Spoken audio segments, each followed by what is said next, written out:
huge numbers to see Paul Kennedy, or also known as PK, and talk about his newly released book, Funkytown, which I have a version of, is now available. So some of you may have had the chance to already read that or be going to read it after this talk. And PK will talk about where and when you can buy it and that type of thing. So PK is already a published author, a journalist and ABC reporter local to the area and, hence Funkytown. So today we're celebrating his latest release and here to talk about it as a memoir. And it's based on the 17-year-old PK and completing his year 12, the life of all his distractions and so forth. So it's an interesting read. I read it finished it a couple days ago. And PK, I know you quite well. I, found you to be brutally honest. And a couple of times I was like, oh my God, PK. I suppose it's 17-year-old boys, what they do and how they live and everything. But it was really good to be able to relate to the places because I also grew up in the area. And it's good to be able to connect that way. And all the places you went to and growing up just in a neighbouring suburb. But I really enjoyed that part of it. So just let you know how this is going to run a little bit. PK and I will introduce you to Mrs. J, who is Mrs. Johnson, or Mrs. J, as PK calls her, PK's grade 2 teacher. She will also be interacting. Say hi, Diane. Hi, everyone.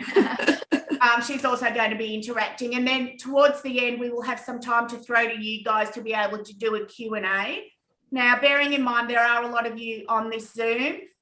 So probably use the chat function. I've got Katie, the lovely Katie here, is going to monitor that.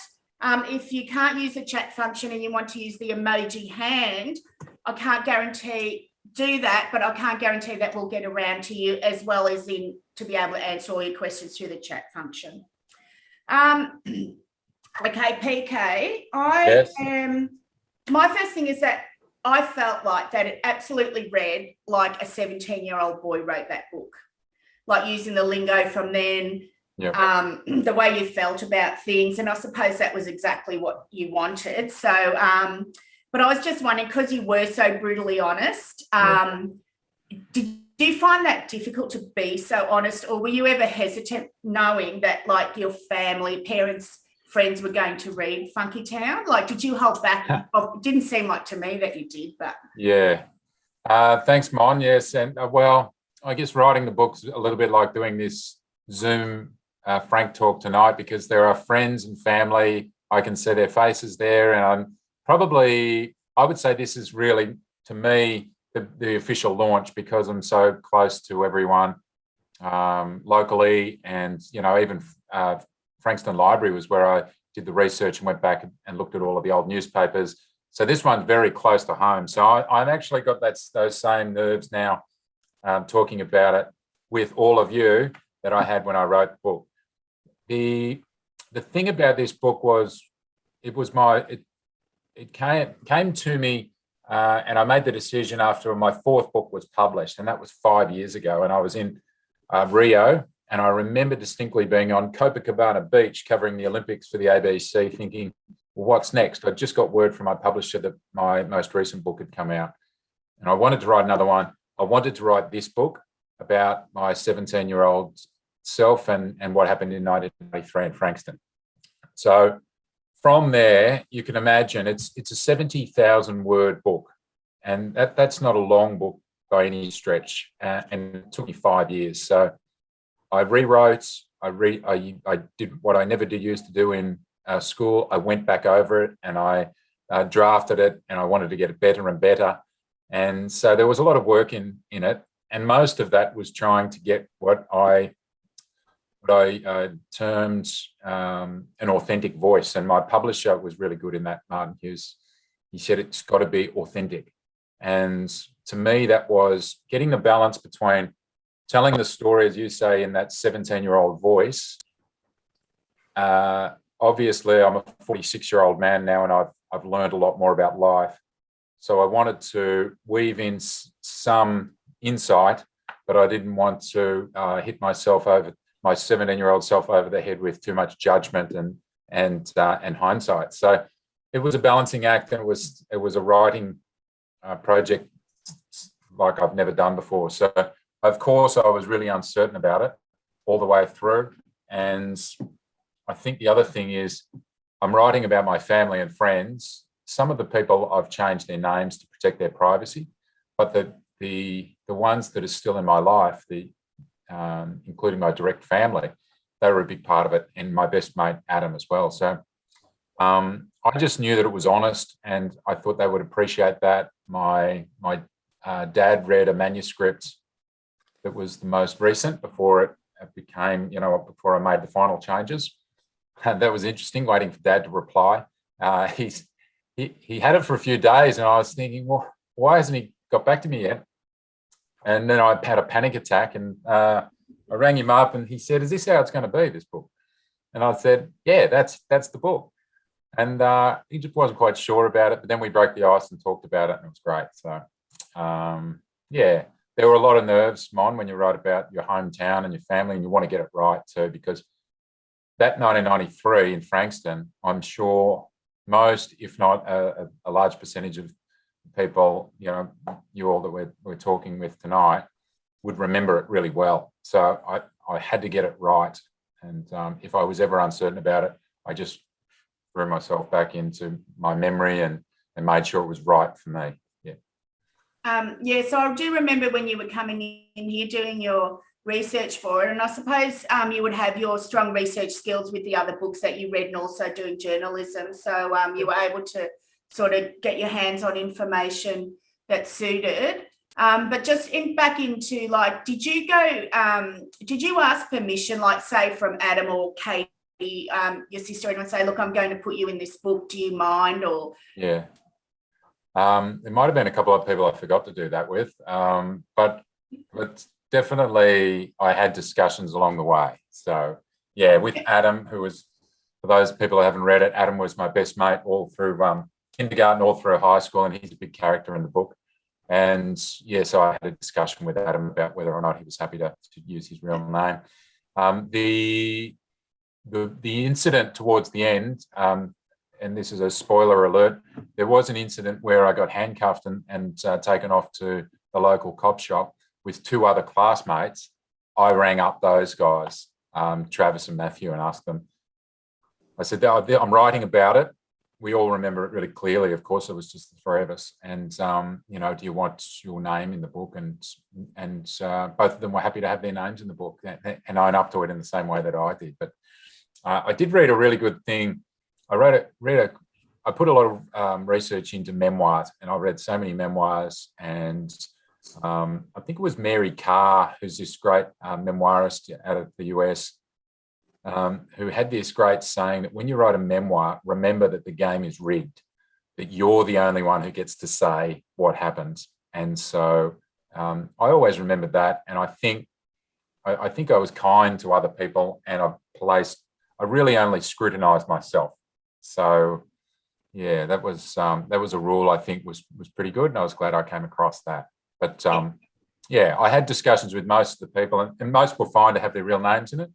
And when I was in doubt, I changed some names.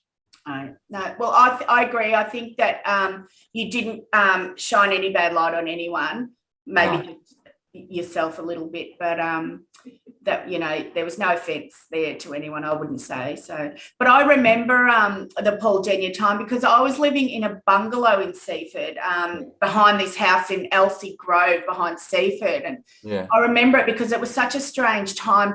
We've never experienced that type of thing down this neck of the woods before, and the police were saying, as you wrote in the book, please don't go out, especially females and that. And I do remember it was really eerie. It was, and I'm sure a lot of people in the audience living in the area too would remember exactly, and we've never had anything since, thank God. But yeah, that was a really, really strange time to be living in the neighbourhood.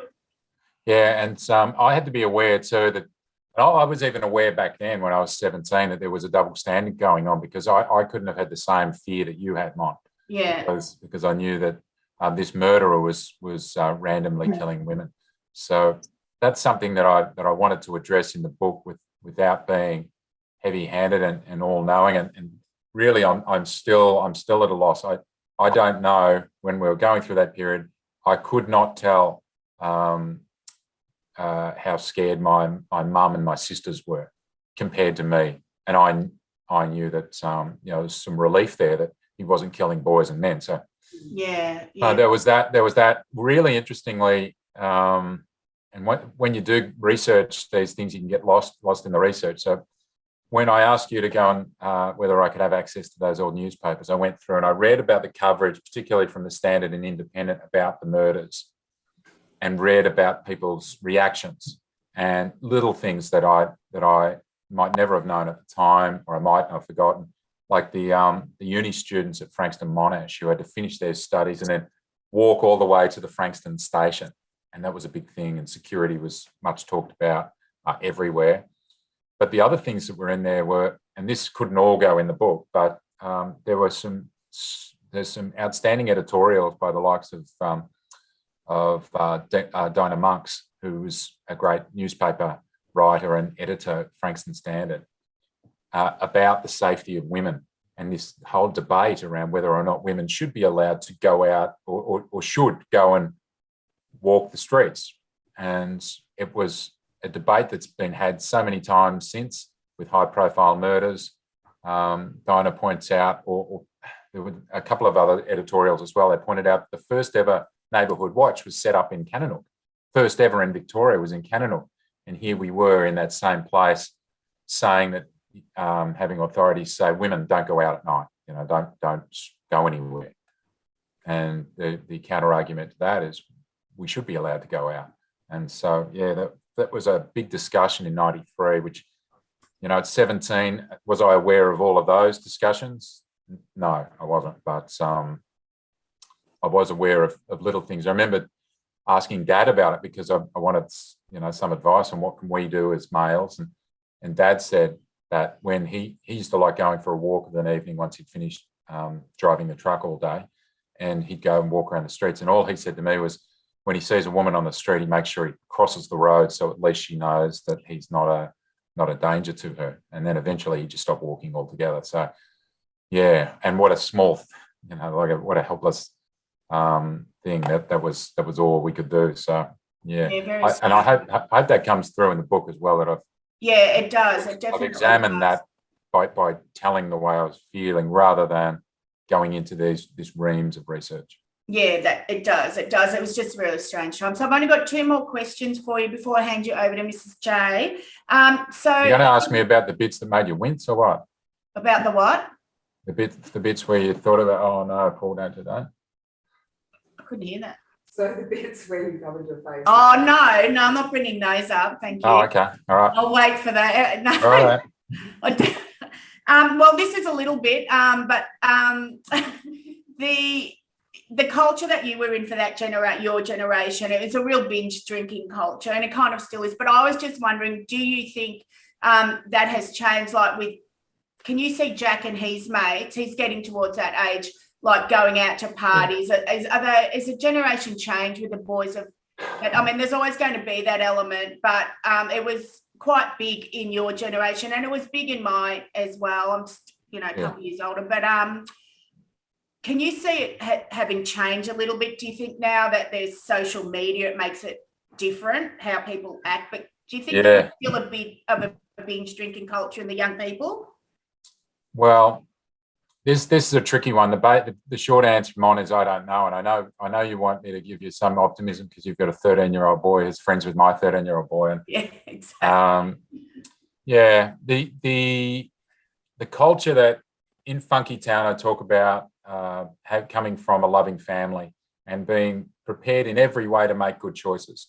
But when I was 15 and going into 16, I started hanging around at the local football club. I played at the senior club. So at 15, you were catapulted into this new world. And so I was really keen to impress my brother and his mates. I wanted to be tough. I wanted to go out to the pubs.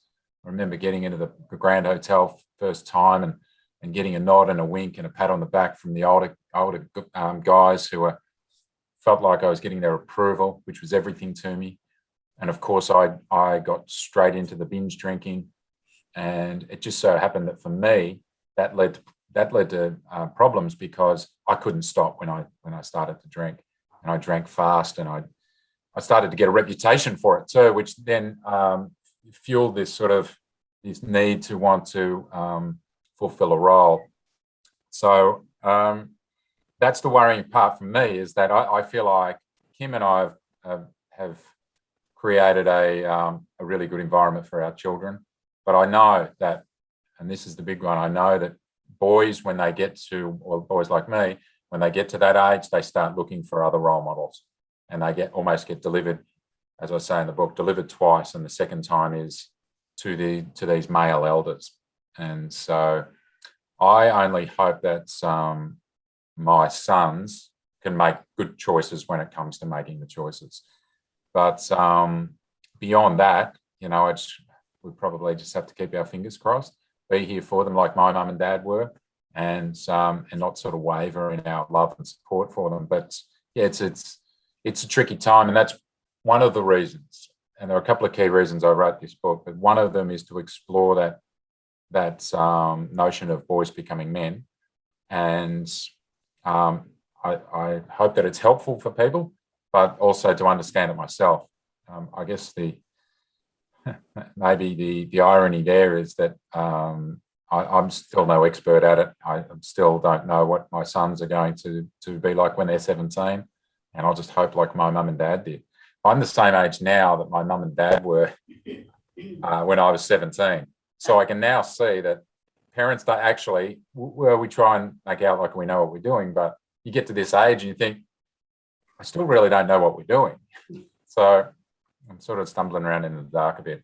But I definitely, the other thing is, Mon, and this is probably more worrying than anything too, we were a hard drinking generation, and that was dangerous in itself, with the violence that came with that, and emotional suppression, which is another thing that I look at, everything that can be damaging with that drinking culture.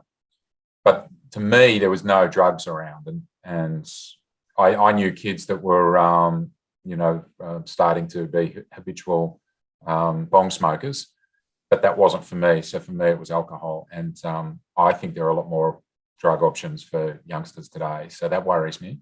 Yeah, that's true. And I don't know what the technology is going to do to young people. I'm hoping that it's a positive, and that we've got it, that we're worrying about that for the wrong reasons. But it's different. It's a different ball game. It is. I guess we'll find out. Yeah. We will. All right. So just one last question from me, PK. I was thinking, if this book got picked up and made into a movie, do you think that you'd do a cameo like Quentin does in his movies? And if you know any sort of younger actors, who do you think would play you? We could get Jack in back, because he just looks like you. Yeah, Jack. So for those that don't know, Jack's my 15-year-old. He's got a big mullet at the moment, so he'd have to cut that off, which might be a positive thing. Because I said to him the other day, Mon, I've enjoyed the mullet. I've tried to be supportive. Maybe it's time for the mullet to go. And he said, Dad, with a straight face, every time you tell me I should cut my mullet off, I'm going to grow it a year longer. And the 13-year-old Gus has listened to the book, which is a weird feeling, having your son listen to your audio book, walking around with it in his phone in our house. And his conclusion, this is his book review: Dad, if they make a movie out of this, I want to play your best friend Adam, because he seems like a really nice guy and you were a bit of a loser. Harsh. That's hilarious. So if they made a movie, I reckon I'd play the principal. Oh yeah. He wasn't named. Yeah. He wasn't named, but he was very decisive when he expelled me. So a few, not much dialogue to learn, and a stern face. I can pull that off. I didn't mind the security guard with the big smile. He was a good character. I liked his style. All right. Well, thanks for talking with me, PK. I am going to now hand you over to Mrs. J, and I'll pop myself on mute. Okay, thank you. Hi, Mrs. J. Hi, Paul. I love the book too, and I love the honesty and the the authentic voice is coming through. I can hear your mum, Mick and Joan. I can hear their expressions. It's like it, and of course I had both you and Adam. In fact, Adam got me twice. Should we explain our long-standing relationship, Mrs. J? Okay. Yeah, you go. Okay, so in it would have been 1982. 83 actually. 83 in grade 2 at Seaford Park Primary School. You were my teacher. Yes. And Seaford Park was this brand new school in a brand new estate. All of the teachers were so lovely.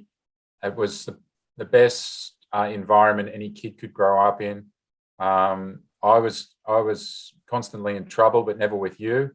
And you were such a great teacher, and you're mad Carlton. And every time Carlton and Collingwood played during the year, I would bet you a Snickers bar and you would bet me a Mars bar on the results. So we bonded over football in 1983, and Collingwood was no good then. So you were no. In fact, I think it went right on through the whole of the primary school, Paul. That's right, yeah. And beyond, it was kept in contact. So yeah. I moved up into the 5-6 area, and so got Adam in grade 2 and grade 6. And but Paul, I remember the qualities that you had as a 7-year-old. And there's an old saying by the Jesuits, you know, you see the boy at 7, and you show me the boy, you show me the man. And I saw you as intelligent, confident, determined, athletic, loyal to your family and friends, and a keen Magpie supporter. And Paul, these qualities didn't go away in year 12, but they were overshadowed in some way by, as you explained, the bravado that you put on to cover up the insecurities you were feeling. Yeah. And can I just say that culture, that binge drinking culture, I remember a teacher at John Paul College bemoaning the fact that the kids were turning up Monday hungover. Yeah, you know, it was widespread in the area and probably other areas too. Well, the drinking culture was such that if you wanted to drink every night, you could. I mean, the Langwarren Hotel had high school kids there on Wednesday night for karaoke. Thursday night was the grand. Friday night, people used to go to Mornington, back to Frankston on Saturday night. So there were probably kids hungover at high school in almost every day of the week. And and I'm glad you pointed out the insecurity, because once again, for those who haven't read Funkytown, it's me sort of exploring these two things that I was really insecure around. One was the violence, and there was always violence around, always boys wanting to fight. And although I played the part of someone that was up for it, I was dreadfully frightened all of the time. I didn't want to fight. I didn't want to get humiliated. I didn't want to, ever be proven to not be a man and to be less than what I was trying to be. And the other insecurities was just around girls. And I was, unlike Adam, my best friend, who could talk to girls, back when he was 10 years old. Yes. I guess I was sort of bought into that, what I now consider as a sort of disparagement of feminine, and I was one that thought that I wasn't, tough enough, or I wasn't impressive enough if I spent time with girls. And that quickly transfers to being 17, being unable to even talk to girls, and girls that I liked and had relationships with, brief relationships. I just couldn't, I couldn't imagine myself being seen by others to be holding hands in the schoolyard or even talking to girls. So I was really paralysed in that way as well. Is that where the envy of Adam came into? Yeah, Adam was Not always jealousy, but no. I always envied him. And there was a time as early as grade 5. So what were we, about 11 years old? That Adam and I both liked a girl called Amanda, and we weren't sort of we weren't in a contest to win her affections as such. We didn't talk about it, but I remember climbing up this. We had a camp, and I climbed up this 4-meter high railing, and I was hanging off it like a bat, and then flipping over. And I thought, I'll catch her attention sooner or later. This is really cool. I was doing these great flips. No attention. Amanda couldn't care less. And all Adam did was just go and chat to her, make her laugh because he's a really funny guy. And they started going out. So I never told Adam right up until this year, till he read the manuscript. I never told him that I was dancing. But and you and Adam used to push the boundaries a bit I remember the prank at camp, Paul. Do you remember that? There are some things that didn't quite make it into the book just because of the we can't put everything in, and no. It didn't fit in anywhere with the flow of the book. But yes, we got sent home from camp, and this is where I probably should pay out on Adam a little bit. He's a golden boy in the book, but when we were on camp down at Phillip Island, he called me into the teachers' lounge where he'd poured water into all of their beds for the night, and I joined in. The male teachers, Paul, not the females. I was okay. It was just a what was it? It was just the male teachers. Yes. So, and I thought, oh, that's a good idea, and I finished it off, but he did most of it, and then we didn't have a plan after that, so we came back in, and they said, "Where have you been?" And we had to own up. And my last memory of before we got sent home the next day in Mr. Clark's car was I sat outside for a while, and a feral cat came and eyeballed me out of the bushes. So I'm terrified of all cats now. So thanks for that. I loved your mum because both your mum and dad backed the school the whole way. They're very supportive. But your mum said when he gets home, he's not going to be punished again. He won't be punished twice, which I thought was pretty sensible of Joan. My mum was fierce like that, and she's a warrior. She always has been, and still is today. And Mum would always stick up for me, but she taught me right from wrong. So when I got in trouble in school, which was often, and Dad was driving the truck in the afternoon, so it was up for Mum to get these notes from home from school saying we need to see you. Mum would always have to go up, primary and high school, and she stuck up for me a lot, but not when I was being ridiculous. So and then her punishment for me was silence on the way home, and that's when I knew Mum was really mad. So I hated that silence that she gave me. But I do know that at primary school and later at Patterson River Secondary College that teachers saw potential, Paul, and encouraged you, especially that English staff and Mrs. Mack. She must have felt terrific fulfillment to hear what you have said. And it's later in the book that you explain that you did say to her that you saved me. She had a huge influence on you. She, Mrs. Mack, I wrote about in the book. She was my literature teacher, and I thought we had a world-class, I look back now, I think we had a world-class English department. We had great teachers everywhere at Patterson River, and, at times who would want their job would be because we were a wild lot, at Seaford Carrum all the way through. If you didn't have a sense of humour as a teacher, you wouldn't last long. But, Mr. O'Brien, Lee O'Brien, who's still there and teaches my sons there now. But Mrs. Mack started up a literature class, and she basically introduced me to reading for fun. And I'd read in her classes and other classes a couple of books before. To Kill a Mockingbird, One Flew Over the Cuckoo's Nest, those classics.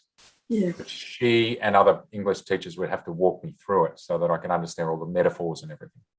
And then one day in year 12, perhaps Mrs. J, she might have sensed that I was hungover on a Monday. And so somehow, and she did explain this to me because she gave me this book, I Heard the Owl Call My Name, which was, I've still got it. Yeah. Beautiful book. And once I'd read that I can tell you with utter certainty that was the book that gave me the electricity that only playing football could give me. So that was when reading was elevated to something that made me feel special.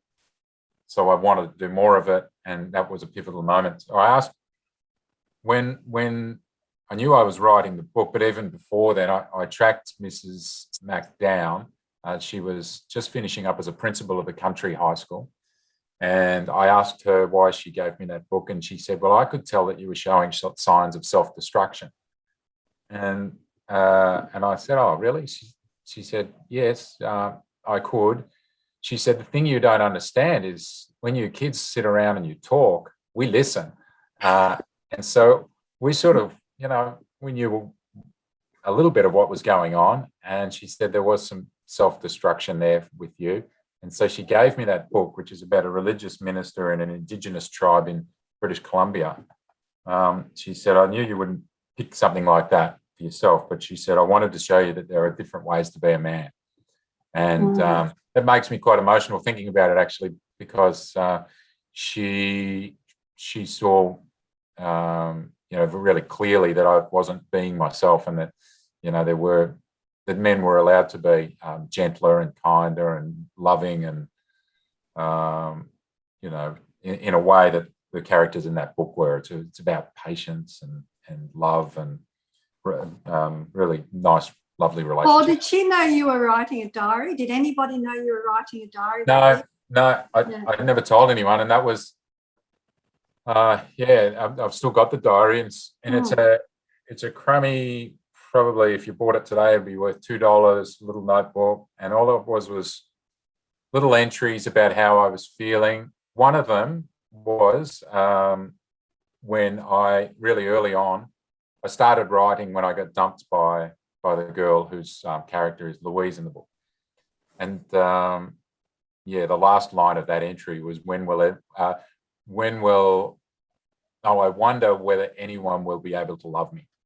So I was writing about those things in between, all of the other stuff. All the mayhem was going on, and here I was writing these things. So that was really nice, and I knew that I liked writing in that way. And then there was the other pivotal moment where I wrote a story about my dad for year 12 and for my English class. And that brought an emotional response out of Mrs. Mack as well. So if you write something and you move and you write well enough to move them, then you want to write that, you want to do that again. That was me. So, and that was, in a way I wanted to let the reader know that was really pivotal to me going and becoming a journalist, which is my life's work. Not that I was anywhere near that at the end of the year, because I got expelled and, didn't get in or didn't want to go to uni or anything. So, but that came later. Paul, you were really comfortable and really flying high with the Stingrays, weren't you? That was a really important part of your life. Yeah, the football stuff was another part that I wanted to counterbalance with the toxic masculinity that we were experiencing. Here was the best of masculinity. I was playing for the Southern Stingrays, which is this new competition. Yep. I arrived there really without even sort of thinking too much about it. I was playing at Seaford, then I got invited to the Stingrays. We had this great pre-season, which went well, and you survived. It reminded me of Adelaide, and they well, very tough. Yes, it was tough, and it was special mention to Andrew Crouch, who was our physical conditioner, who died by suicide just a couple of years after that year. Yeah. So I live with the regret of not really knowing Crouchy more and understanding him. That was a tragedy that I found out many years later. But to me, that football team was a great place to spend time. And in fact, that was, I describe in the book, that was where the time stopped for me. And while all in the other parts of my life, I was really insecure and wondering, trying to find some direction. But when I played footy, and I loved writing about it in the book too, because I wanted to just describe to people who would otherwise not have that sensation, what it was like to love footy. And to me, it was like the clock stopped. I didn't have to worry about anything that had been, that was to come. I could live in the moment. And now we've got a word for that. That's mindfulness, that everyone knows about mindfulness. Yes. This was my mindfulness before we knew what that was. I loved the patterns of the game. I loved the way it flowed. I loved that I was good enough at it to understand where the ball would go from one part to the ground and be there when it arrived. And you had a good coach too, by the side. I've been fit. And Greg Hutchison was this other part of it. Yeah. So Greg Hutchison was a former Melbourne player, for those people that remember him playing in Melbourne. He ended up coaching Melbourne for a bit. And he spent time at other AFL clubs. Once again, talk about good parts of masculinity. He was he was a fair coach. He was, he was just a good man, and we looked up to him. And I sought his approval in the same way that I looked up to my dad for his approval. And before games, there was nothing better than just before a game, once my stomach was churning, which I knew, a churning stomach meant that I was ready, because I was physically as excited as I was emotionally. And then all the boys would come in together and we'd gather around, and even the feeling of being pressed up against your teammate in that environment was great. Mouth guards in, so we're making funny noises, and everyone would go nice and quiet, and then the coach would just give us a couple of words of wisdom, and we'd go out and play the game of our lives. And to me, that was I loved writing about that, Mrs. J, because someone said to me before, and I was, once again, if I write a book like this and write about football, I understand that not all readers want to read about footy. So I've had that all my life too. And at the ABC, it's big, hey, Paul, stop talking about footy all the time. So I knew that you there were was really good at cricket too. You were an all-rounder. I was okay at cricket, but I didn't have the temperament, that I was made for football, really. Yes. And the aggression part of it was something else that I loved. In football, I could be aggressive but I wasn't frightened. I had no fear. In those days, I had no fear on a football field. Nothing could go wrong. And even if I got injured, well, that was a price I'd pay. But I love that. And, I miss that as well. But that, for me, when I thought about that, and I got some great advice, my agent actually said it to me, and she'd never read too much about football. She said, Paul, if you're going to write about football in this book, do it well. And I'll read it, because if I'm reading about football, I might only do it once. So give us your best. And that was good advice, because I was really particular about trying to get people in the moment, even if they've never played a game. Yes. And you had that experience at St Kilda too, when you weren't at your top, and you realised then just what it was needed, and were you going to be prepared to do that? Yeah. And those two games, back in those days, that competition, the AFL teams would call upon the under-18 kids to go and play, fill in for the reserves. It was partly to help those reserves teams out, and it was partly to have a look at you and see whether you can cut it for the next year and get drafted. I played against Melbourne at Waverley, and the great memory there. It's funny, sometimes you have to curse your own memory, because why couldn't I remember doing something good? But I don't think I did anything good that day. First of all, my stomach wasn't churning before the game, which was a worry. It meant that I was overthinking it. I wasn't in mindfulness. I probably wasn't achieving that. Anyway, they let me off the bench, and I couldn't really get my hands on the ball. I felt like an extra on a movie set. I felt like I didn't belong. But then I saw my chance. The ball came to me on the wing. And remember, Mrs. J, I don't think Carlton played there all that often, but the Waverley was like the size of 2 ovals. So all this space, I found the space, the ball came to me. I never dropped a chest mark in my life, but this one I did. It just went straight through my hands onto the ground. And there were enough people in the crowd getting ready for the senior game to have an audible groan. And I said in the book that it was like the sound your mates make when a seagull craps on your head. It was that with a bit of laughter thrown in. Yes. It was not good, and I've got a clear memory of that, so I can't get it out of my head. PK, I think it's still pretty cool that you got to play on the G though, regardless end result. Like, that's a pretty good claim to fame. Can I just give you guys a time frame? It's like almost 6:15. Yep. So just in the context of things, whether you wanted to keep going a bit or keep going with it, fine. We can run over time. And then we've got lots and lots of questions. Just keep bearing that in mind. All right. Paul, I would just, well, you can go first. No, you go if you've got more questions. Okay. No, I would just like to read what you said. And coming from a teaching background, Paul, for all those great teachers out there, and there's lots of them, and we know a lot of them are unsung heroes because they do it because they love it, not because of the money. But you did write, my overwhelming gratitude belongs to all good teachers. I was lucky to have them. So, Paul, on that note, I really would like to say, well, I certainly was great to hear that. And for all those teachers out there, I hope they enjoy hearing that too. Yeah, it's true, isn't it? I can't imagine how many lives that you would have altered in a positive way, Mrs. J. And I think it is unrewarded in large parts. Teachers, what they're going through now is unthinkable. And yes. For me, I felt lucky in the same way.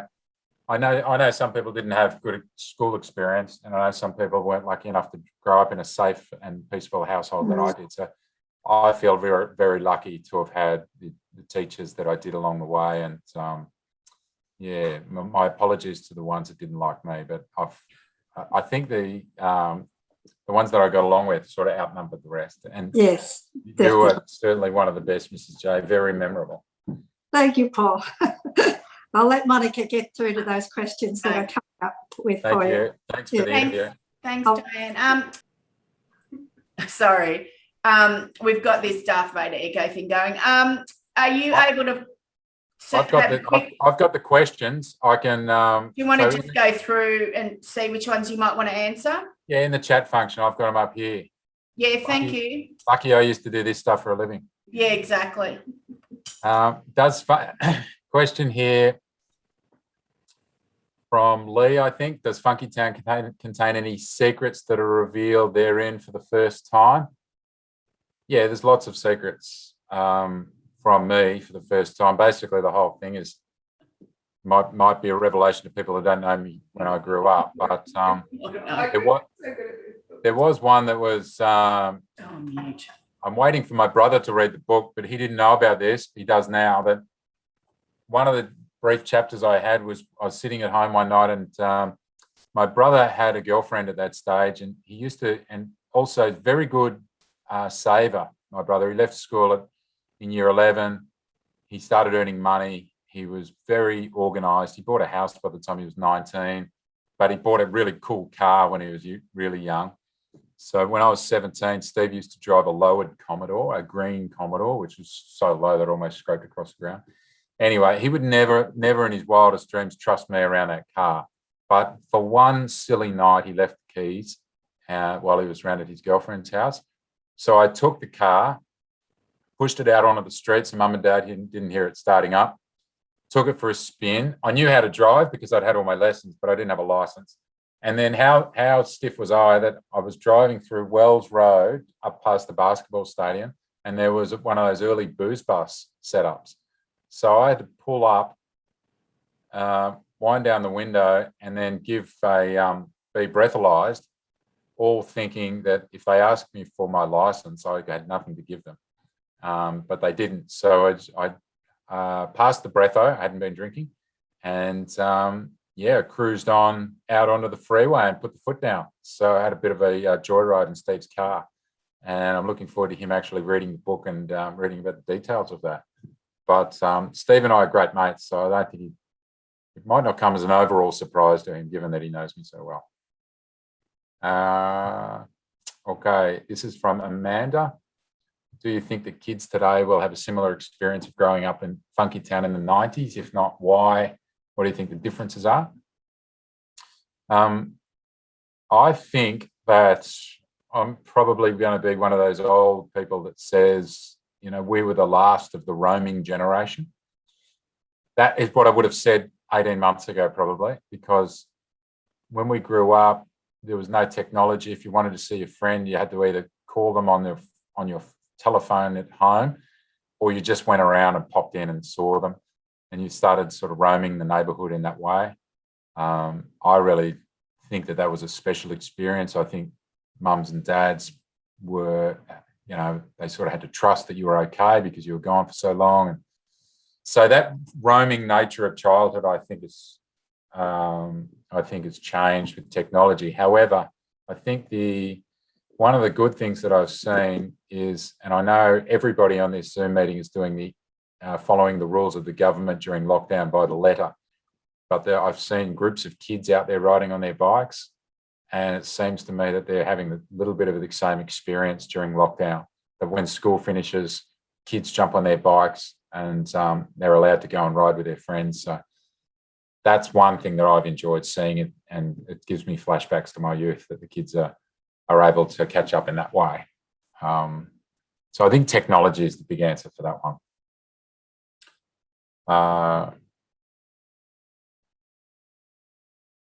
Just working through the questions. Was this book a kind of catharsis for you, or written for your family and friends, or just for the record? That's a good question too. Thank you, Dolly. It was, in a way, I wanted to answer some unanswered questions about myself and why I did. Particularly that question around, why did I make those choices I made when my parents set me up to not make bad choices, and when I came from such a peaceful house of common sense, and I turned out to be a wayward sort of 17-year-old in some way, on weekends at least. So I wanted to try and find that out. I think I came to some conclusions there. So that was, to me, that was, I felt really satisfied by that. So that, I guess, was cathartic. Parts of it were, as it says in the synopsis, parts of it were sort of love letters to living in the outer suburbs, and great teachers and loving family, and to best friends. And so, yeah, in a way that was, I think, I don't know if all books are like that, or memoirs, but I think you want to thank some people along the way. So there was part of it, that as well. And particularly my friend Adam, there was, towards the end, of, for those who have read it might recognise it, towards the end I talk about my friends from school. And we had, one of the boys that we went to school with, we spent every minute with, was Miles. His nickname was Doc, and he summed it up for me in a way that I could never have worked out. So I was trying to work out, okay, so I got expelled, and there were things that I didn't like about school, and there was a lot of times it was boring. And so what was it about school that gives me a warm sort of sense even now to think back? And we had a Zoom, we caught up with Doc, he was living in Torquay. And so there were 4 good friends, and we all got on the screen. First time we'd seen each other in about 20 years. And Doc summed it up beautifully. He said, and none of us were academic or trying to really achieve great status through schoolwork. He said, I just really liked school because I had good friends, because I had you guys. And he said, I expect other people who didn't like high school, but I loved it. He goes, I loved spending time with you guys. And I think so. That for me was an eye-opener, and as I rewrote the last part of the manuscript, I was definitely thinking that I'd come across something that I hadn't thought about in such a plain way, that our friends are what makes that time in our life special.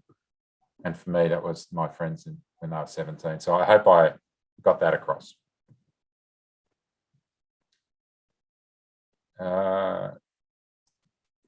This is from Kate. You obviously have a deep affection for the area and the setting of your book. What are the qualities that you love so much, and why is it so often misunderstood? This sounds like a topic for a full FrankTALK, Monica, at some stage, to talk about Frankston. But what do I love about Frankston? I love the beach. I love the football. I love... now that I'm an old man, I can appreciate little things. Like I like the white flowers on the tea tree when it's footy finals time, and you start to see the weird fishermen head out to try and catch the snapper. So I love the seasonal changes. I love the wetlands, which I used to think was just a dirty old swamp. And now, of course, I understand that it's heritage listed and got migratory birds coming from Asia. And so I look for the birds when I go past. But why did I love it back then? I just loved it because my family was here, my friends were here, and everything always seemed exciting. So there are a couple of different perspectives on the area. But I did read a review of the book, and this is this is something that I'm learning as I go, by the way, because a memoir being so different to my other books, I'm really curious to see what the reviewers say. And one review said that it's pointed that out, that it was a book about community and the rich power of community. And I guess that's what it is too. So whatever the area is, I don't know whether other areas have got that sense of community that Frankston and Seaford have. I suspect there are many places that have that same feeling, but to me, it probably feels like it's got the best feeling of what a country town would feel like, without the other part of being a country town where you're too collapsed on each other and there's not enough people to get away to sort of, you're all on top of each other. So yeah, I just love the community. And when I walk down the street to get a coffee in Seaford, I virtually know everyone. So that's really good as well.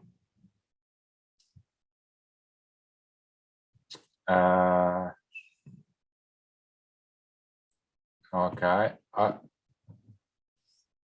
I was 2 years, this is from Sarah, I was 2 years older, did year 12 at the same time. I was hanging around Frankston pubs at that time as well. Never saw any fights or witnessed any bad behaviour.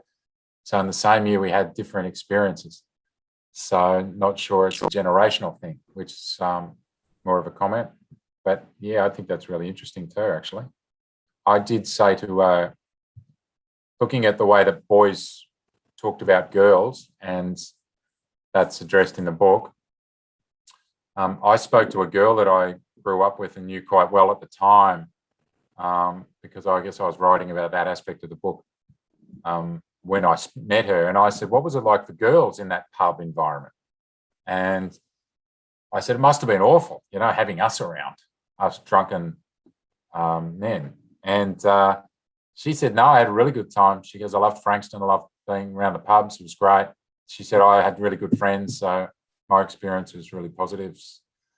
So it's definitely, it's definitely, I guess, how individuals see it. And the other thing is, if you write a memoir like this and you've got 3 siblings, actually, the 3 siblings might have different memories and experiences of growing up in the same household, which I'm aware of as well. So I'm glad that, Sarah, you didn't see all the fights that I saw. PK, just letting you know, it's almost 6:30. If you're happy to go a little bit longer, can I ask you, we can wrap up pretty soon if you want. Yeah, who's the author of I Heard the Owl Call My Name? Peter answered that one, Margaret. That's Margaret Craven is the author, and she wrote a follow-up sequel too, if you want to chase that down. That's it's Margaret Craven. Oh, don't get me started. She was an author, and then she actually became blind by the time that she was writing great books. So. Here's one from Tucky. So Tucky, for those who don't know, is Michael O'Neill, who I played with at Frankston. He played for Melbourne against St Kilda that same day. So I was up against Tucky, and he said his emotions were exactly the same. So I think Tucky and I share a lot of similarities. But his question, so I'll finish with this question, Monica, because I know it'll be a smart one from Tucky. Does your insecurities in life and in sport help you as a parent to reduce this in your own boys? Man, that is a very good question. I don't know. I'm still trying to figure it out, Tucky. So I'm running out of time because Jack's 15 now, so I want to try and work it out. But that, I guess probably all my boys are different.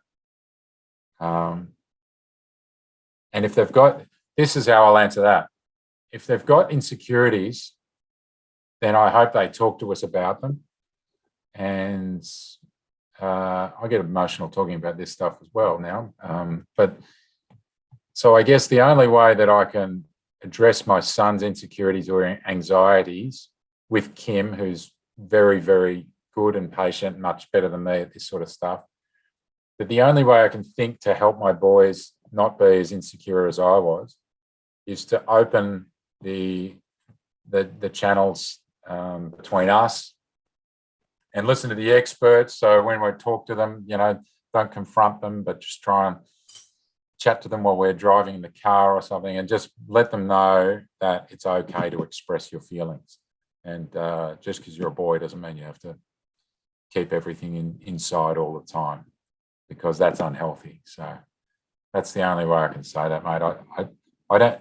Hopefully, that understanding of my insecurities will help me as a parent. Yeah. So that's probably a yes. But my mum and dad were great too, and I didn't want to talk to anyone about it. So it was hard. If I could go back and give someone asked the other day, if you can go back and give your 17-year-old advice, what would it be?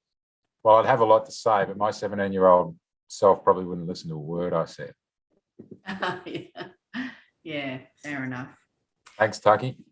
Well, thank you, PK. So just with the people that are joining the Zoom, if they where can they actually buy your book if they wanted to buy it?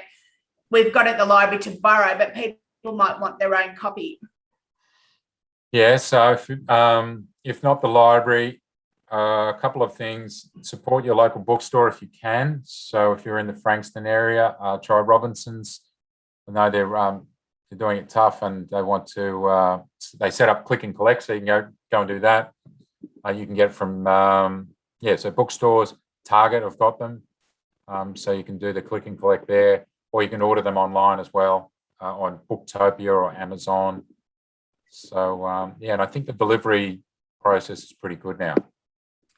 I think with all the confirmation emails that went out to everybody, I put the link to Robinson's bookshop, so they would just need to click on that and go straight to be able to buy your book. So that's an option as well. And the other thing to say, mine is if we do another one of these and we're allowed to do a live one, because we had a limit and there were people that couldn't get in. So if we do another get together and have a chat, we'll probably put on that if somebody has bought the book and they want me to sign it, they can bring along, even if they don't attend it and don't want to hear from me again. Okay, they can bring along, and I'm happy to hang around and sign books. Yeah. And definitely. And it's also available on audio, narrated by yourself.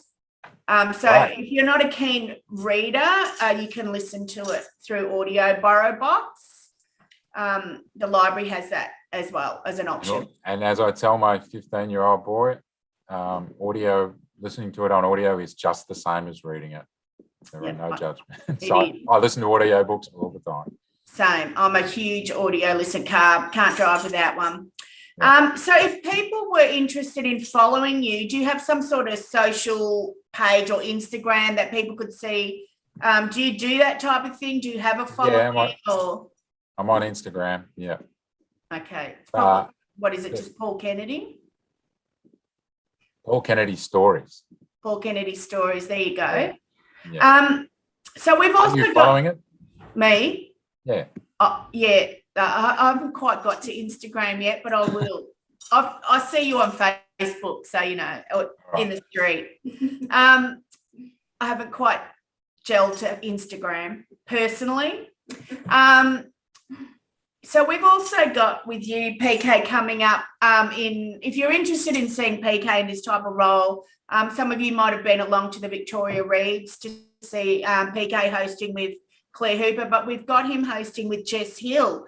So there's a campaign that's on in November, 16 Days of Activism, which is a really huge movement. So we've got an awesome event coming up that PK is going to host in conversation with Jess Hill. So I'm not sure if anybody knows who she is. She's does she work at the ABC or SBS? But she wrote, the book was converted into a documentary for SBS, See What You Made Me Do. So have a look at the Frankston events page if you would like to come along and see PK doing what I'm doing, but much better, of course, because that's his background.